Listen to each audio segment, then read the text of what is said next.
But I should say how my father learned Yiddish because it's actually a really interesting story. I said that he grew up in a home that very explicitly rejected kind of Jewish identity and Jewishness in a sense. But at the same time, his parents also had, my grandparents had a bit of a sense of guilt about that too. So while they were proudly eating lobster on Yom Kippur, and they were very proud of that fact, that felt very American to them, I think.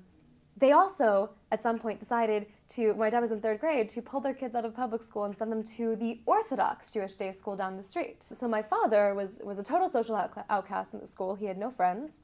And his only friend was down the street, the shul that they went to, which was also Orthodox.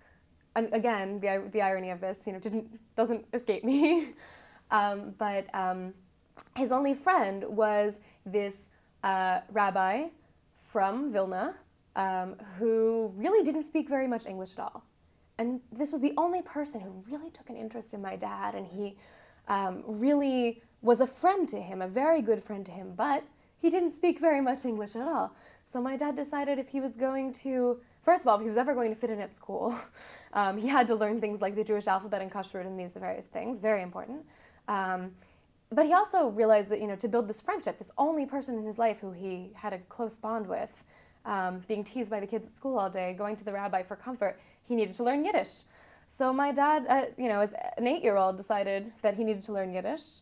And he did so in a number of ways. One, by spending a lot of time with this rabbi who kind of schooled him, who I'm sure was delighted that an 8-year-old was taking such an interest in Jewish questions and theological questions and language, and Hebrew and Yiddish.